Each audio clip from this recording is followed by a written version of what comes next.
A very good morning. It's just past 8 this Wednesday morning. We're back again with another edition of Breakfast Show. Over the next 60 minutes, we'll get you all that's happened across the world from the field of politics, business, sports and entertainment. Big focus on the US impeachment motion there being tried in the US House of Representatives. Lots to look forward to when it comes to vaccines and India getting ready for vaccine distribution on 16th of January. We cut all the noise and bring you news as it happens there on the ground, and we'll do that in the next 1 hour. I'm Anil Thomas. With me this morning, my co-anchor, Preeti. Yes, it is. Good morning, Anil. Yes, indeed, it will be a packed 1 hour ahead. We make sure that we bring you everything on the table to make sure that your tea or coffee right in the morning tastes better. We'll get you international updates. We'll get you updates from the sports, from the world of business, a web review, and also a health tip to make sure you remain in good health and spirits. First, we'll begin with the headlines. Well, nation gears up for the world's largest vaccination drive beginning Saturday. Consignments of vaccine reach 13 cities, including Delhi. The first phase will see 3 crore healthcare and frontline workers being inoculated.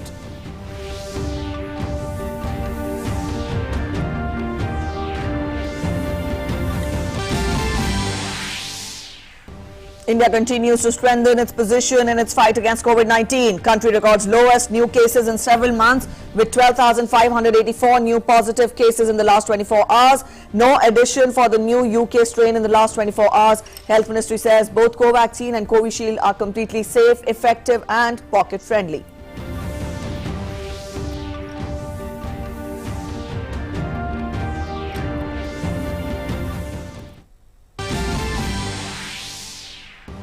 World Health Organization team to arrive in Wuhan in China tomorrow to investigate origins of novel coronavirus. WHO Chief Tedros Ghebreyesus says the organization looks forward to working with China on the mission to identify the source of the virus and how it entered the human population.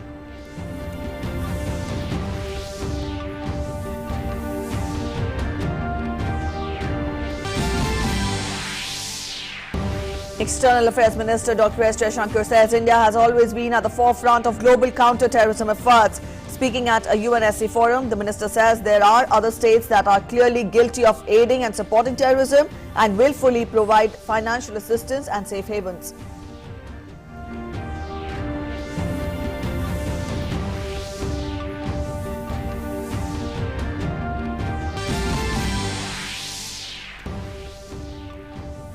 Cabinet expansion in Karnataka to take place today. 7 new faces to be inducted.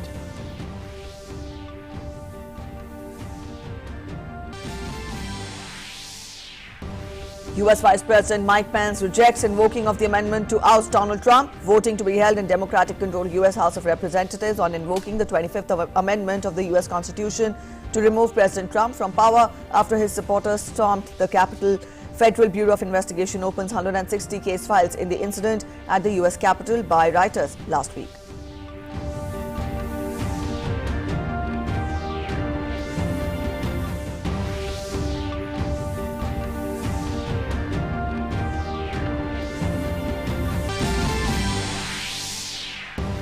And Paul Pogba's second half volley gives Manchester United a victory at Burnley and puts them at the top of the English Premier League points table. Manchester United dominate a contest in which Burnley fails to strike a single shot on target to open a 3-point lead over Liverpool.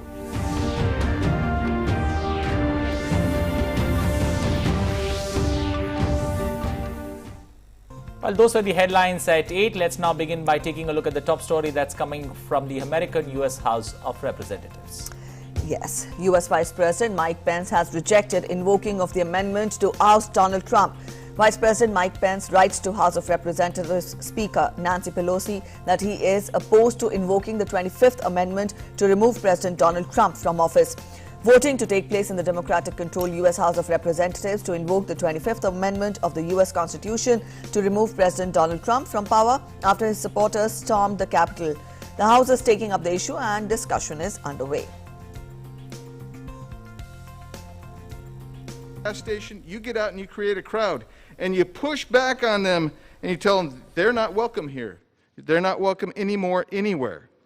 Senator Booker called for his supporters to go to the Hill today. Get up, and please get up in the face of some Congress people. And I have dozens of more similar statements. But what we're talking about here today is a resolution asking the Vice President to invoke the 25th Amendment and get the cabinet together to remove this president. And what that does, it is basically doing what Democrats wrongfully claim President Trump did on January 6th. It pours gas on the smoldering embers, which consist of tens of millions who believe the integrity of the election was questionable.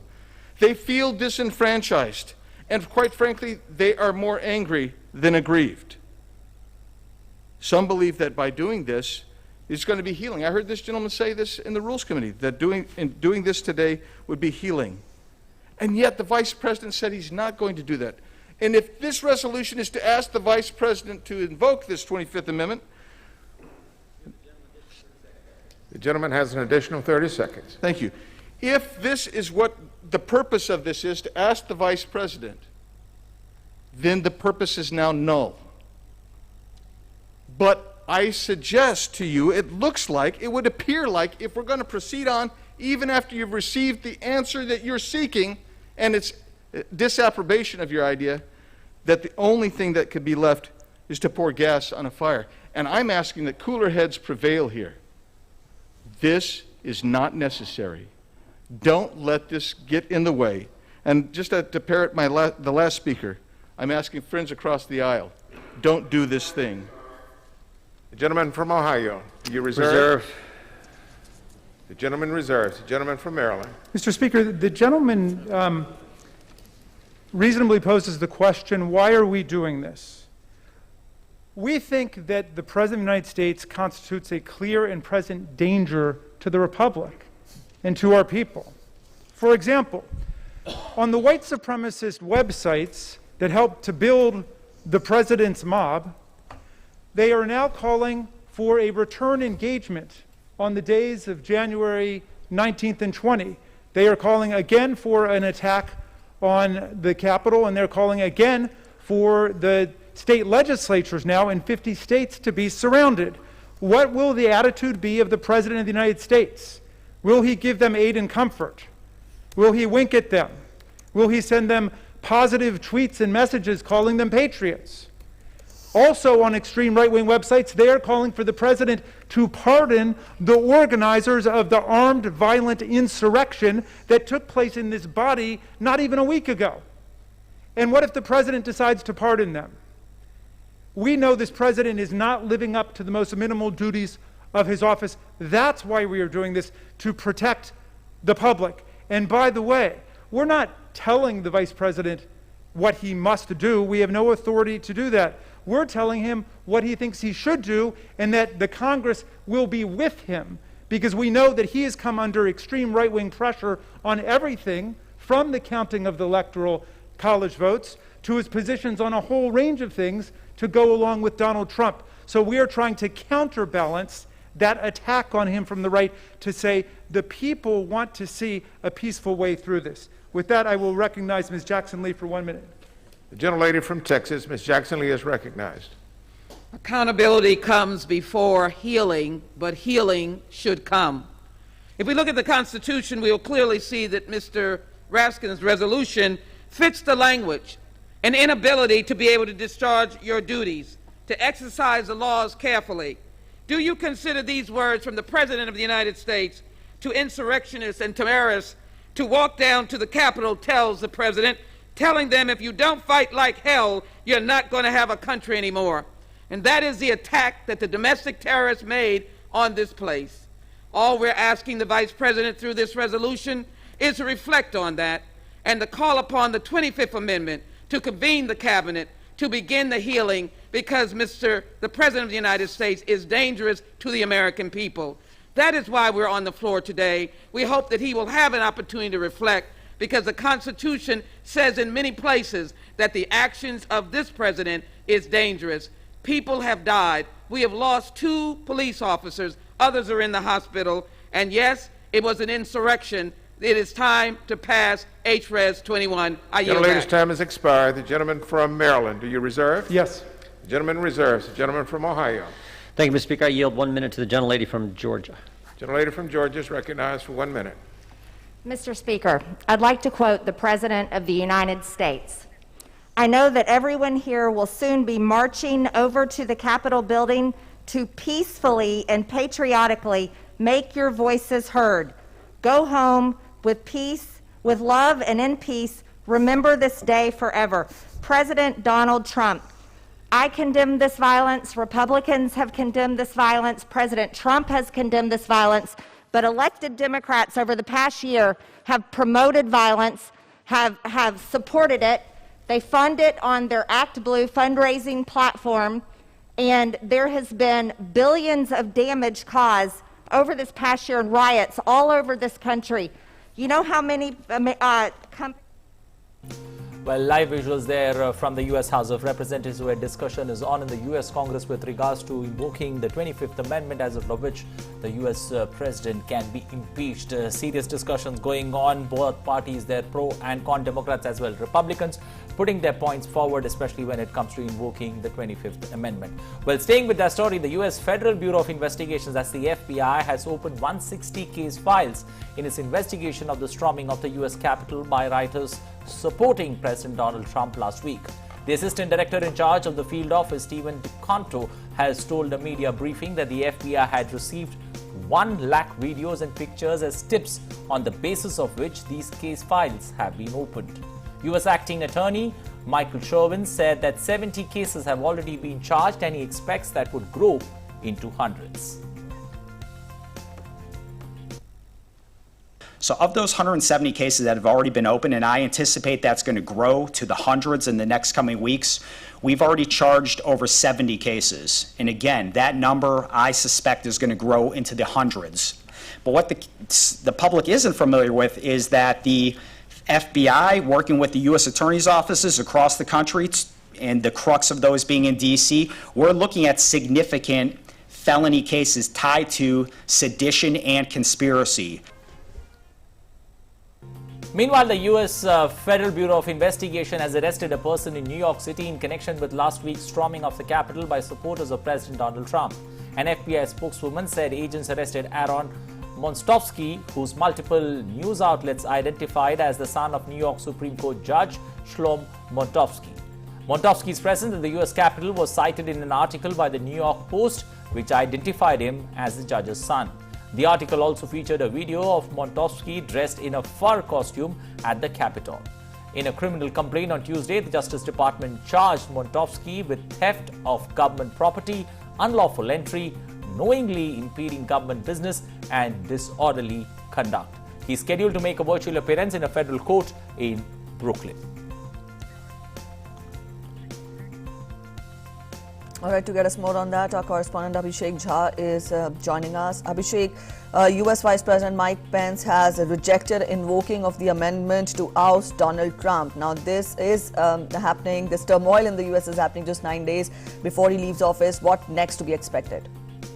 Okay, so Priti, had it been Mike Pence initiative of impeachment to the president invoking 25th Amendment, it would have been an easier process because the Mike Pence would have taken over with the majority of cabinet removing Donald Trump from his existing presidency. Now, what happens? Because the 25th Amendment has not been invoked, so certain legislative procedure will be followed with the House both sitting, and the majority will decide whether the Trump administration or the President Trump himself, he needs to be impeached, and on what grounds he needs to be impeached. Going by the mathematics, we know that the Senate has a majority of Democrats now, so it would not be a very difficult process for impeaching of the current president. But the process is going to be quite lengthy because the Senate is not going to sit until 19th of January. Also, Donald Trump will have to be given chance to defend himself of the charges that he will be put through. So all this legislative process and counter argument are going to happen there. Meanwhile, we know that Donald Trump has come very strongly, and he has said that all this process that the Democrats are trying to do is actually inappropriate. And he has kind of taken the same stance that he used to take, that this is all inappropriate and the people are not going to like it, and people maybe some inciting remarks we can say about that. So Donald Trump is not giving up. Mike Pence has clearly become in support of Donald Trump. So this leaves very little option to Democrats, and for them, and they will go with the impeachment process with the current president. Okay, Abhishek, do you get the sense, do you get the feeling when it comes to Democrats that they caught between the deep sea and the ocean there when you look at supporting Trump? On the other hand, Mike Pence somewhere, going along with what Trump wants, but on many occasions, shifting focus and, playing neutral. Does that leave the Democrats a bit confused when they hit the House of Representatives? So actually, Anil, we have seen that reports coming from the USA said that so many Republican representatives who have totally been in support of, not supporting actually Donald Trump and his all those mobocracy that he tried to incite during those days.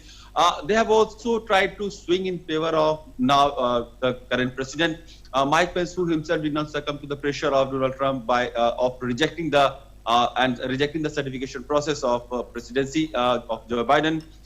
Mike Pence has also not tried to invoke the impeachment process by invoking 25th Amendment. So there is a bit of confusion of actually what is going inside the Republican camp. Meanwhile, we have of course seen that so many senior leaders of Republicans have come fully in support of impeachment process, and they will be actually swinging in favor of impeachment when the Democrats will be proceeding with the current certain articles of the U.S. Constitution on the charges of maybe bribery or incitement of violence or not being able to putting the democracy in danger, or certain other clauses will be put through. So we'll see so many other Republicans who are openly supporting it, whether they will actually vote also, or they will try to shy away from voting and just not take active part in this all process. Okay, but that's going to happen. Okay, since you mentioned, the Republicans' point is very clear. They seem to be somewhere united. But how do Democrats approach this particular issue? Joe Biden is supposed to take charge on the 20th. There seems to be too many things on his hand. He's got health and education as top of his priority agenda. Now, in case this particular things moves, does that compound problems for Joe Biden and the Democrats, especially as they head into taking control of U.S. administration? So actually, it looks like the Democrats have got everything on platter now because of the kind of acts that current president has done. Because so much of rift has been now openly in public domain because of this current presidency, that no one actually tries to support what has happened at the Capitol Hill on 6th of January. So this rift in the party of Republicans have come in the open. Now people, so much of sympathetic voters or the public at large would also not like what has actually happened at Capitol Hill, and they would also swing in favor of Democrat President Joe Biden. So Joe Biden, before getting into the presidency, he has got enough of support in the countrywide. Now what happens when he comes in the power, he will have so much inherited problems like this COVID problem, the economy of USA, the geopolitical dynamics of USA with so many of its allied and partners, Iran issue, Gulf issue. So we'll have to see how Joe Biden takes it from there, because so far now it looks like the Trump administration was aggressive at certain times with all its domestic politics involved. Donald Trump also tried to involve his domestic political ambition and tried to propagate his aggressive stance on so many international issues. Also, how Joe Biden will now handle those issues, whether he will keep that aggressive stance, pusher of USA, or will he bring it down? So many questions will be there, but for now, Joe Biden is going to have a squeeze with the majority Senate also, and the kind of sympathy and the voters and the public sentiments also going in favor of Joe Biden. All right, that was about Joe Biden. Abhishek, though it is a little too early to evaluate, what all happens in the during the discussion. But what happens if the passage is for the impeachment, is succeeded? What happens? What is the rule there in the U.S. books? In the rule book there, what are the rules? I would want you to elaborate more on that. What next if the president, because he will be the first U.S. president, Trump will be the first U.S. president to be impeached twice. So what does the U.S. law hold for him? So Preeti, had it been a 25th Amendment invoked by Mike Pence, it would have been an easy process by declaring Donald Trump an incapacitated president, that he is not able to finish his job, and the Mike Pence would have taken over with the majority of cabinet. But now that has not happened. So what happens is the legal process, the legislative process will continue with arguments and the US Supreme Court's senior most judge, he will be presiding over the process. Okay. There will be a chance when Donald Trump will also given an opportunity to defend himself. So all this process is going to be very lengthy, and it is not going to be finished before the presidency of Donald Trump completes on 19th or 20th. So what can actually impact Donald Trump that the Senate or the House can actually bar him from running for presidency next time? He can also be not given enough chances to defend himself, or he can also get a punishment, a punitive action in which the US administration will decide that he will not get all the benefits that a former or a ex-president gets in USA. So these could be the punitive effect of the current impeachment on Donald Trump, because it's hardly 8 days left for the presidency of current term. So it's actually not going to make that much of impact on the current presidency, but rather his future running chances, or his future as a former president of USA, that would be in very much in trouble. Okay, very much in trouble. But one final word before I let you go, Abhishek. Is there a threat? The oath-taking ceremony is on 20th. Is there a threat for more violence? We just heard in the House of Representatives, one elected member, they're clearly citing that, fears of violence coming again on the 19th and 20th. So has the security been upscaled? Anil, we can see that the Donald Trump himself his stance has actually hardened with the last statement that he has said that all this process is inappropriate, and again invoking the people sentiment that people would not like it. Okay. So clearly there is a certain thought behind it, and let me tell you that those handful of aggressive supporters who had marched inside this Capitol Hill, there are those elements still in the public at large, and maybe at cost of anything. They can do some disturbing thing in the future also. In the dates that are 8-10 days, we are still waiting for the president to take over, Joe Biden. So for the next 8-10 days, US is actually going to see so much of political turmoil, ups and downs, and law and order situation. Though the administration is fully prepared to it, but we never know, because the last thing that has happened on the 6th of January, never ever anybody has imagined that this could actually happen in America. So there are chances that there are things that can happen, but we can only hope that something of that bizarre stature doesn't happen again. Okay, something that bizarre doesn't happen. All right, Abhishek, thank you for joining in with those inputs. We'll keep coming back to you to get more on the developments there in the US. Let's turn focus now to important national news. True. Consignments of COVID vaccines to stop COVID-19 pandemic started arriving at regional distribution hubs in different states as the country gets ready for the world's biggest vaccination drive beginning Saturday. Nearly 55 lakh doses have been delivered yesterday, and all the vaccines will reach their respective destinations by Thursday. And the battle against COVID has reached its decisive phase, with vaccines to neutralize the coronavirus reaching different parts of the country. The COVID-19 vaccination campaign starts across the country from January 16, but delivery of the vaccines started with the first arrivals on Tuesday. ये अभी final historical moment आया कि vaccine actually release होके जा रही है हमारी factory से, तो बहुत खुशी का दिन है। और अभी हमारा मेन चैलेंज है कि पूरे देश को, सब लोगों को ये वैक्सीन पहुंचानी है। The vaccines are being stored in 4 major depots in Karnal, Kolkata, Chennai and Mumbai, where vaccine storage capacities have been ramped up. States have at least one major regional vaccine depot. There are 9 in Uttar Pradesh, 5 in Madhya Pradesh, 4 in Gujarat, 3 in Kerala, 2 in Jammu and Kashmir, Karnataka and Rajasthan. The Health Ministry has asked the states and union territories to make all preparations for the vaccination drive. Initially, 1 crore health workers and 2 crore frontline workers will be vaccinated. The ministry informed that 54,72,000 doses will be delivered by Tuesday. All the vaccines will reach their respective destinations by the 14th of January. पहली प्राथमिकता में public health facilities और private health facilities में काम करने वाले health care workers हैं, जिनका वैक्सीनेशन 16 तारीख से प्रारंभ होगा। इसमें लगभग 1 करोड़ लोग हैं। उसके बाद फ्रंट लाइन वर्कर्स हैं, उसमें 2 करोड़ लोग हैं। उसके बाद प्रायोरिटाइज्ड एज ग्रुप्स हैं, जिसमें 27 करोड़ लोग हैं 50 साल से ऊपर वाले और 50 साल से नीचे कोमॉर्बिडिटी वाले लोग। ये दोनों vaccine safest of the vaccine हैं। इनका अगर आप डेटा देखें, हजारों व्यक्तियों में इनको टेस्ट किया गया है, दोनों वैक्सीन को कुल मिला के अगर आप देखें तो side effects are negligible.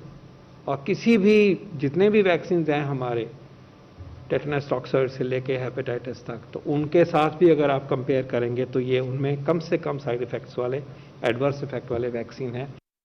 The first consignment of COVID vaccines arrived in Delhi on Tuesday morning. The batch of Covishield vaccines came from Pune to Delhi in 34 boxes weighing 1,088 kgs. State governments are following all the guidelines to ensure proper storage to distribution mechanisms. Tamil Nadu Health Secretary J. Radhakrishnan said vaccines would be distributed to different locations from Chennai. In Uttar Pradesh too, all preparations are in place. Police are manning the storage centers of the vaccine in the state. And we got 45 cartons of this Covishield from Pune. It will be redistributed to 10 regional cold chain centers. From the regional cold chain center, it will go to 51 district level walk-in coolers, all maintained with the cold chain. The transportation will be entirely without compromising the cold chain requirement. प्रत्येक मंडलीय मुख्यालय में जो storage points हैं उनको state storage point कहा गया है। तो वहाँ पे व्यापक पुलिस व्यवस्था होगी और वहाँ पूरी लाइटिंग की, वहाँ एक सशस्त्र गार्ड लगाया जाएगा, वहाँ फायर फाइटिंग इक्विपमेंट्स होंगे तथा उसको लगातार मजिस्ट्रेट और हमारे गस्टेड अफसर जो पुलिस के हैं उसके द्वारा चेकिंग कराई जाएगी।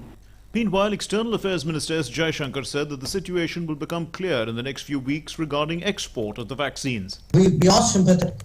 Now, a lot of it is the practicality of it. This is a serious issue. I would do my homework and sort of double check it or I actually go from. But I don't think you're looking at too long a period. Vaccination for COVID-19 has been ongoing for the last 3 weeks in about 50 countries. So far, only about 25 million people have been vaccinated. India aims to vaccinate 300 million people in the next few months. State governments will not bear any cost to vaccinate 3 crore healthcare and frontline workers in the first phase. The expenses are being borne by the centre. DD India.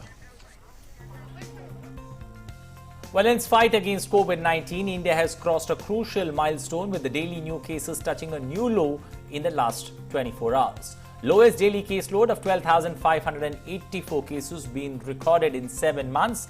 25 states and union territories have less than 5,000 active cases. Not only this, the total number of persons found positive with the UK variant strain of COVID-19 remains static at 96 with no new additions in the last 24 hours. With a sustained, proactive and calibrated strategy of the centre based on the whole of government and the whole of society approach, the daily new cases have seen a consistent decline.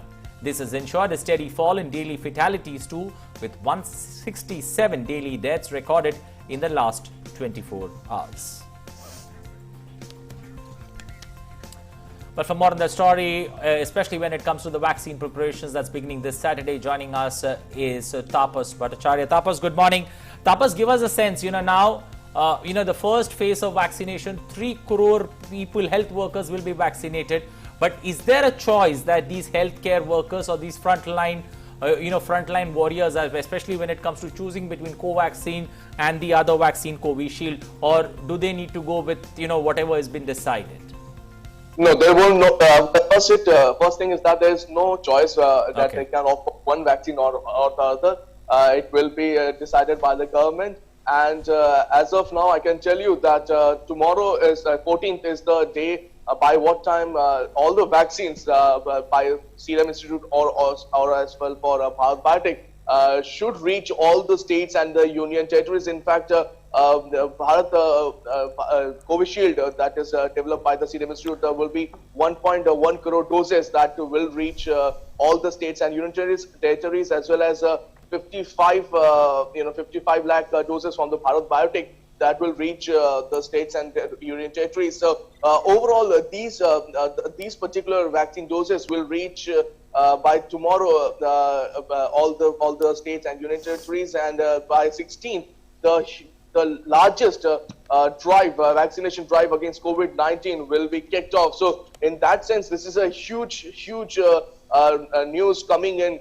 In fact, we've been told that all the states and the union territories are absolutely geared up. In fact, Delhi yesterday also received its dosage, and it is expected to reach some more dosage by today. So every state has been geared up. They have put in place the necessary infrastructure. The dry runs have taken place, and they have managed to wriggle out or cut out all the deficiencies or the issues that were earlier faced. So in all likelihood, we will find that come 16th of this month, and the largest COVID vaccine drive in the history of not just the country but in the world will take place. In fact, the fight against the COVID-19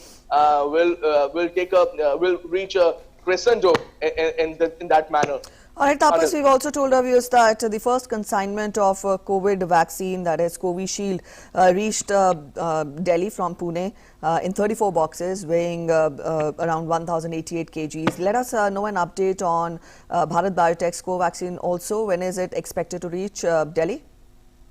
Right, so the breaking news that is right now coming in, Preeti, is that in a matter of another 10 to 20 minutes, we will have the second vaccine developed by India and Bharat Biotech, the Covaxin, that will reach Delhi. In fact, the Air India flight has already taken off from Hyderabad around 6:40 a.m. and it is expected to reach by 8:40 or 8:50 a.m.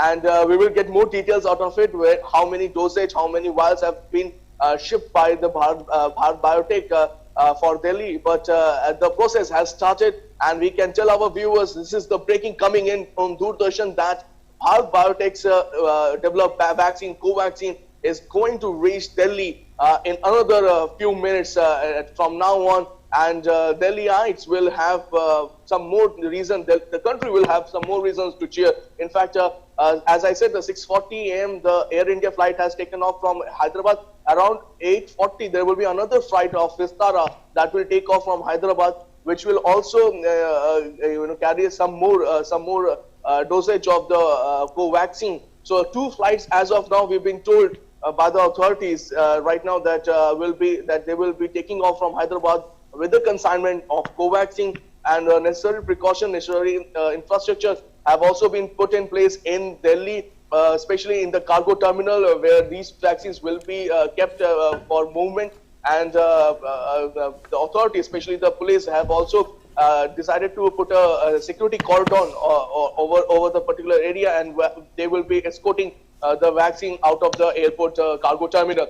Preeti. All right, okay. Tapas, thank you so much for joining us with those inputs. We'll come back to you again during the day once we hear from you about the consignment reaching Delhi. Well, exactly. Good news there. We saw serum vaccines coming to India. Now we see Bharat Biotech vaccines also hitting the national capital. So good news for Delhiites and people in India at large, since it's going to be a historic event, especially when it comes to such a large number of people. Yes.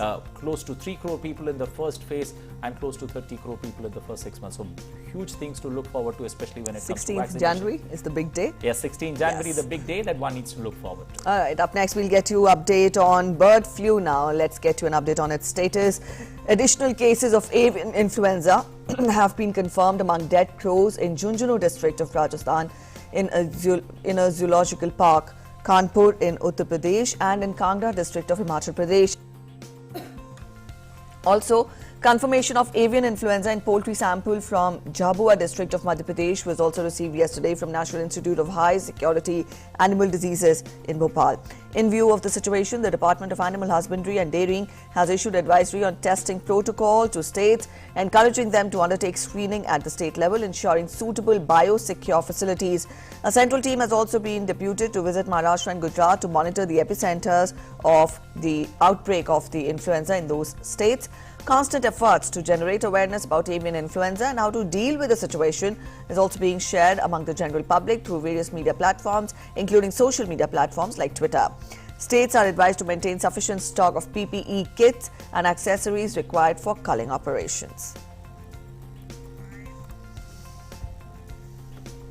Well, moving to Karnataka, where the B.S. Yedurappa cabinet is set for a much-awaited expansion today, with 7 ministers expected to be sworn in.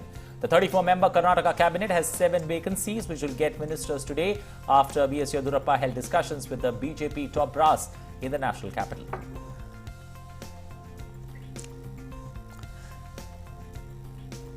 Pradhan Mantri Fasal Bhima Yojna has successfully completed 5 years operations. Today, the scheme benefits farmers who face crop losses due to various reasons. The scheme was conceived as a milestone initiative to provide a comprehensive risk solution at the lowest uniform premium across the country for farmers. The Government of India is committed towards protecting the interest of the farmers. Premium cost over and above the farmer share is equally subsidized by the states and the Government of India. However, the government shares 90% of the premium subsidy for northeastern states to promote the uptake in the region. The average sum insured per hectare has increased from 15,100 rupees during the pre-Yojna scheme to 40,700 rupees under this present Yojna. Well, the Standing Conference of Public Sector Enterprises has launched Scope Eminence Awards 2019-20 for honoring the unremitting efforts of public sector as nation builders and catalysts for social transformation in the country. These awards are a part of Scope's commitment to honor the outstanding contribution of the public sector enterprises and their leaders to the economy at large. Scope Awards have been presented by the President of India in the past among the most coveted awards recognizing outstanding contribution in public sector enterprises. Scope Eminence Awards to be presented in 9 categories this year, having 16 specific awards in areas of corporate governance, digital transformation, women empowerment, corporate social responsibility, and individual leadership.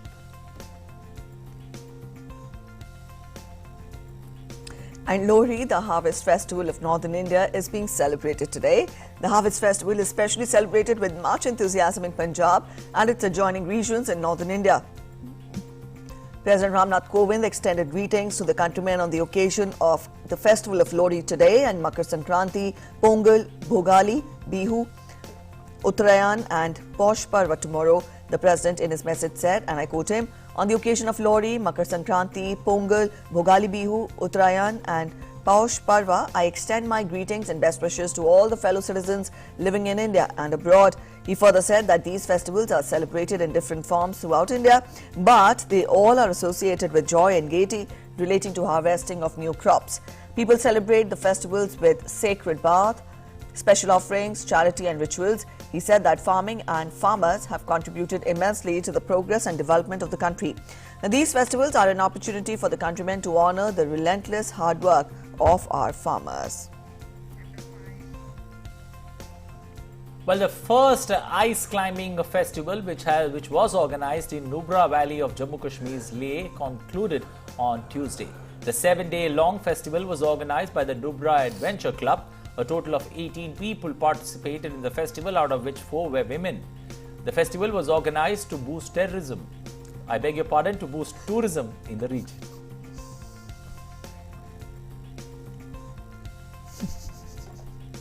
All right, after that, we'll talk about... Well, after that blip, yes. Let's now shift focus to news from across the globe.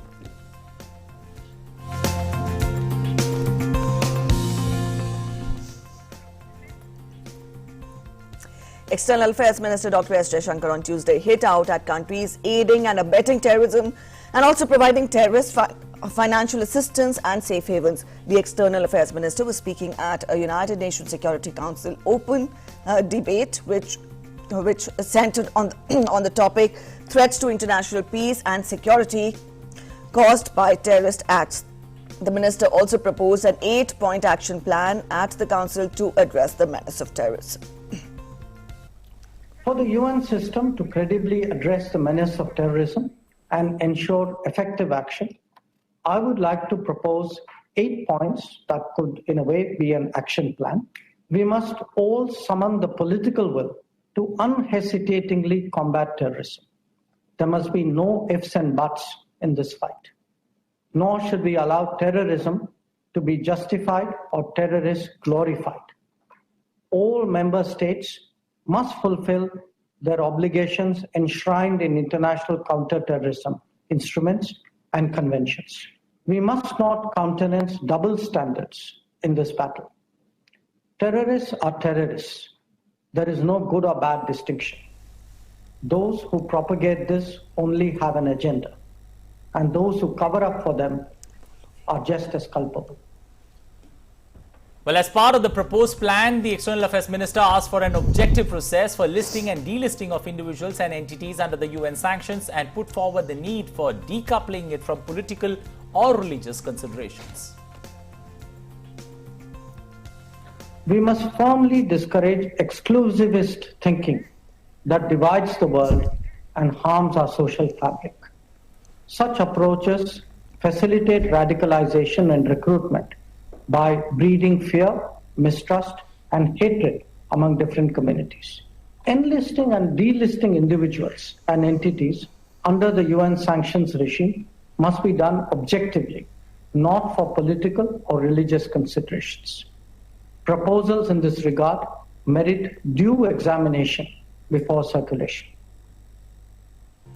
The External Affairs Minister also drew attention to the UNSC to the linkages between terrorism and transnational organized crimes and asked for the crimes to be addressed vigorously. Linkages between terrorism and transnational organized crime must be fully recognized and addressed vigorously. We, in India, have seen the crime syndicate responsible for the 1993 Mumbai bomb blast not just given state protection, but actually enjoying five-star hospitality. Combating terrorist financing will only be as effective as the weakest jurisdiction. The Financial Action Task Force, FATF, should continue to identify and remedy weaknesses in anti-money laundering, and counter-terror can make a big difference. Well, Dr. Jaishankar said that terrorist groups and lone wolf attackers have enhanced their capabilities by gaining access to emerging technologies, which is a thing of concern. In recent years, terrorist groups and lone wolf attackers have significantly enhanced their capabilities by gaining access to new and emerging technologies, including drones, virtual currencies, and encrypted communications. Social media networks have contributed to the radicalization and recruitment of youth. The COVID-19 pandemic has only aggravated the situation further. The relative isolation and extended disruption due to the lockdowns and the associated distress and economic uncertainty has made the world more susceptible to radicalizing narratives and extremist propaganda. A team of World Health Organization experts will land in China's Wuhan tomorrow to launch a probe into the origin of COVID-19 at the virus epicenter. 10 scientists will investigate the origins of the new virus in a mission that comes more than a year after the pandemic began. The WHO team will leave from Singapore and fly straight to Wuhan, the central city where the first cluster of the cases was detected in December 2019.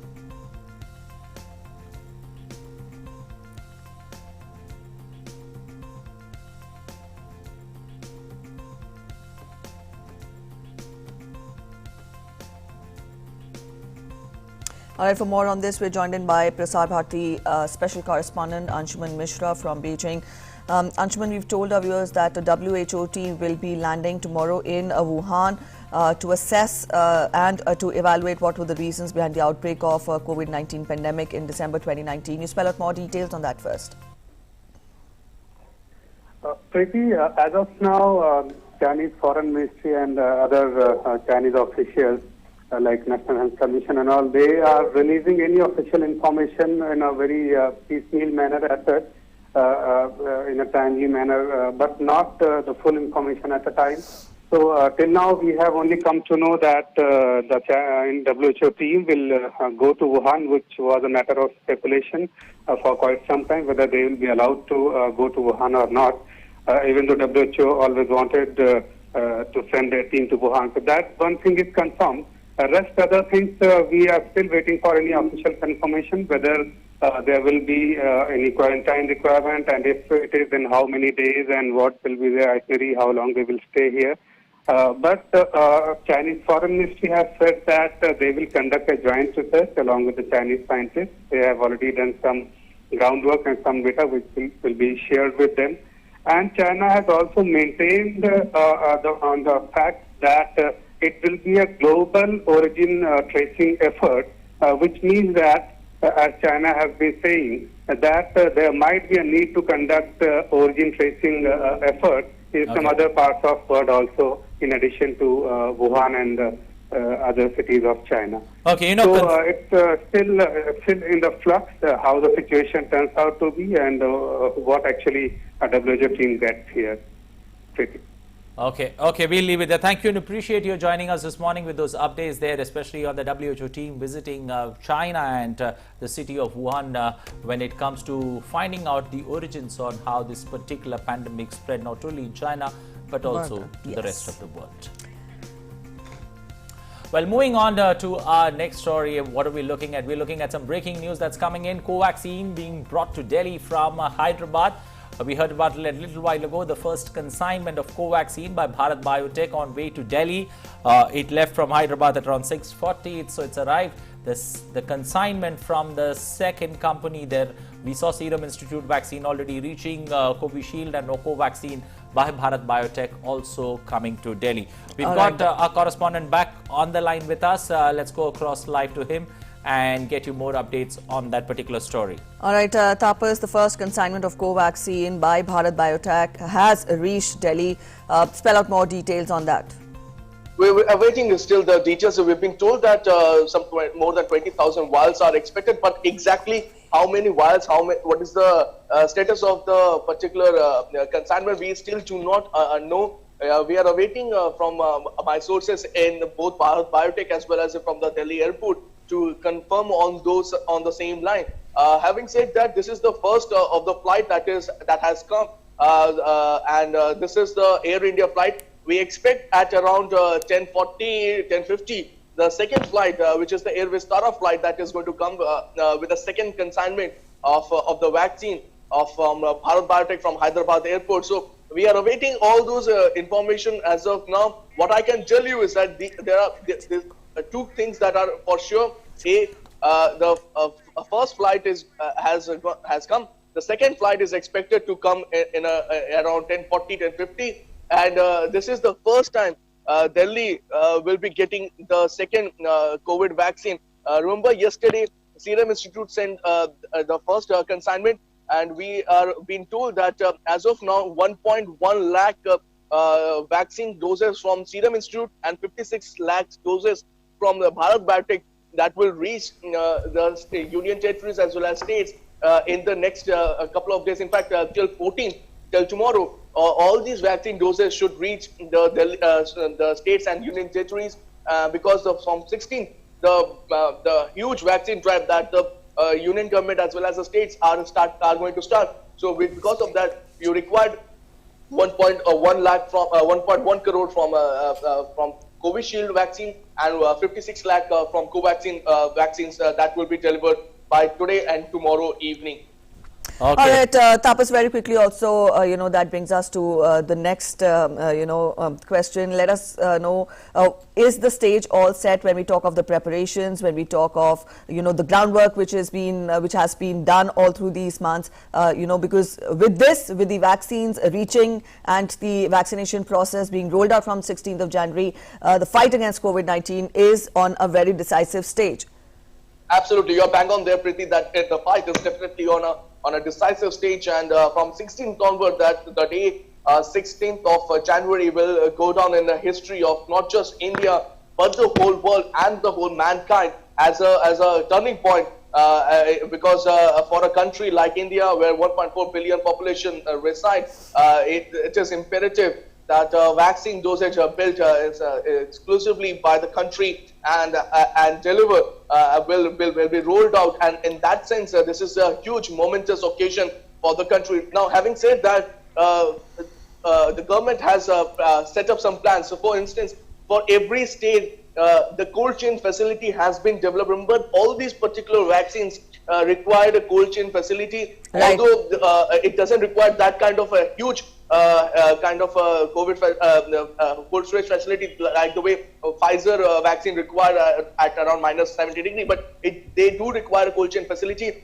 and all the states have been put the cold chain facilities from cold chain facility to the booth. The whole process has been streamlined. All right, Tapas. States have been given the idea about that, and the dry run has shown that they can do this particular vaccine drive. Remember, India is the country which has a universal vaccination program already in place, so it won't be a difficult proposition.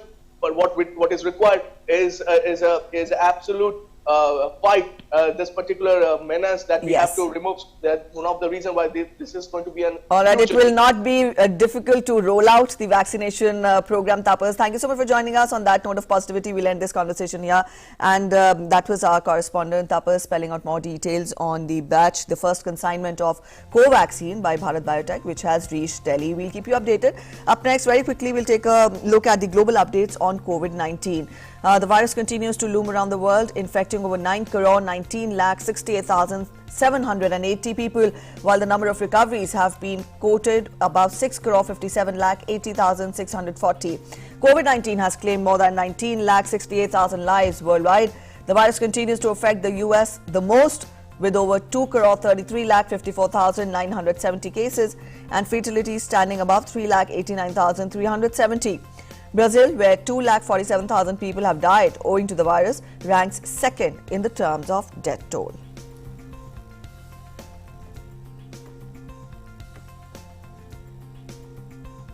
Well, moving to our next segment, Web News Review, where we take a look at all the latest from the online web newspapers and also social media. Let's now go over to that.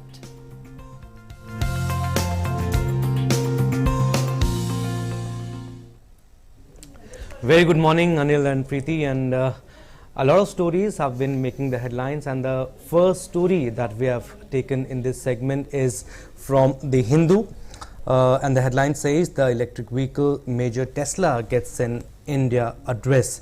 So electric vehicle company has officially entered India by registering with the registrar of companies as Tesla India Motors and Energy Private Limited, incorporated in Bengaluru on January 8th, and as per an ROC filing, Vaibhav Taneja and Venkatarangam Sriram and David John Feinstein have been named as directors of Tesla's India subsidiary. And moving on to our next story, this story we have taken it from Business Standard, which says 11 domestic companies in Hurun's top 500 list.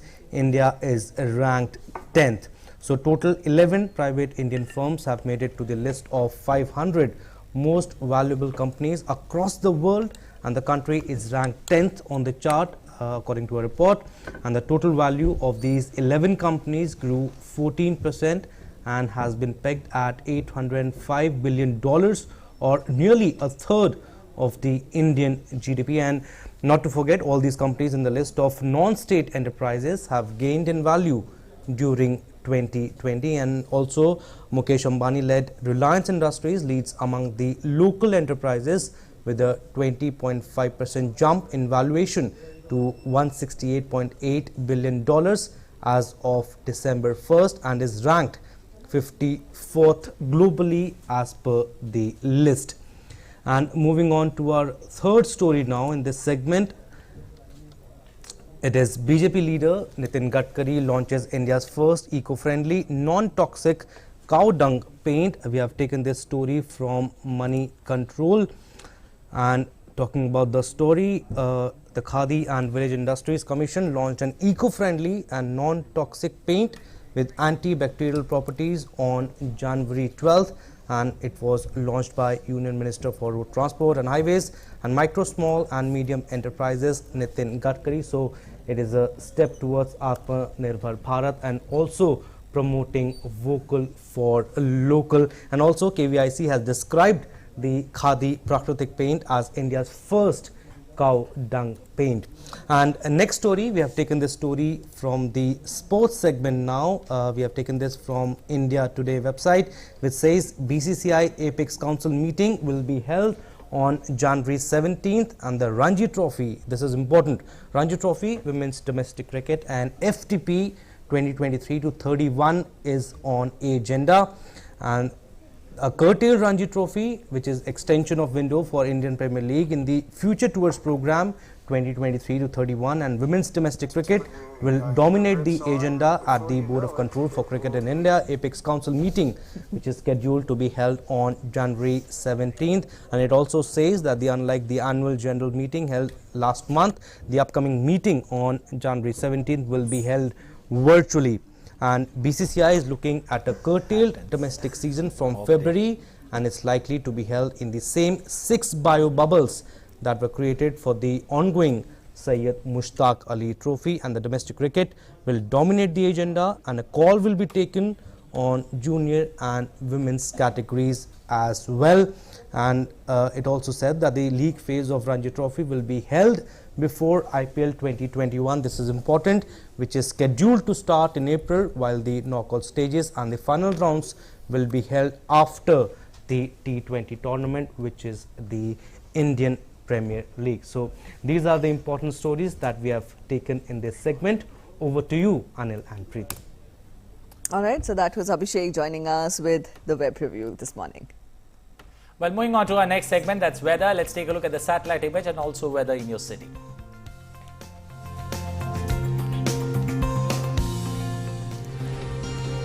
Under the influence of the cyclonic circulation over Comorin area and neighborhood, fairly widespread to widespread rainfall with isolated heavy falls is likely over Tamil Nadu, Puducherry and Karaikal, Kerala and Mahi and Lakshadweep over the next 2 days.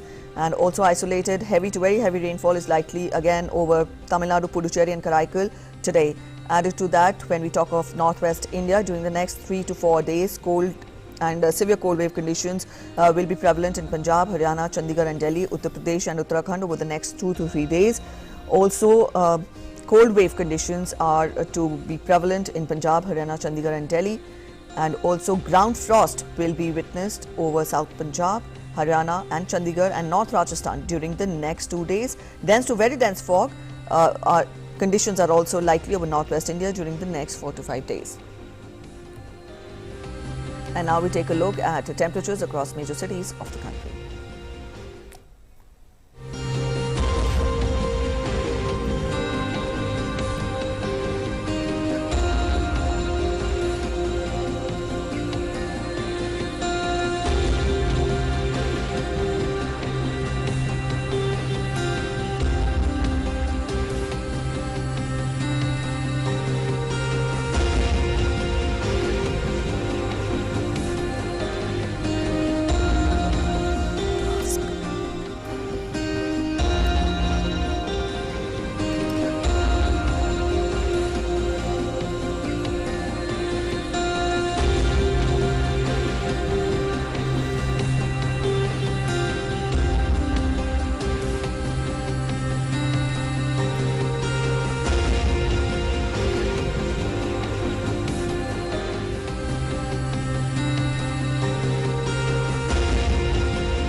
Well, we are at the fag end of our show, Breakfast News, and as we get ready to leave the studios, we've got a campaign running for you where we are requesting you to wear your mask, and this is your important tool, especially in the fight against this COVID-19 pandemic. Remember, vaccines have come, but we still need to keep this on. Remember, as we step out of the studios, we get our mask on as we get on the move. Remember, precaution is always better than cure. And also, we leave you every day with some glimpses, some visuals which have that feel-good factor. And today, we are leaving you we are remembering, in fact, Ustad Ahmed Jan Khan.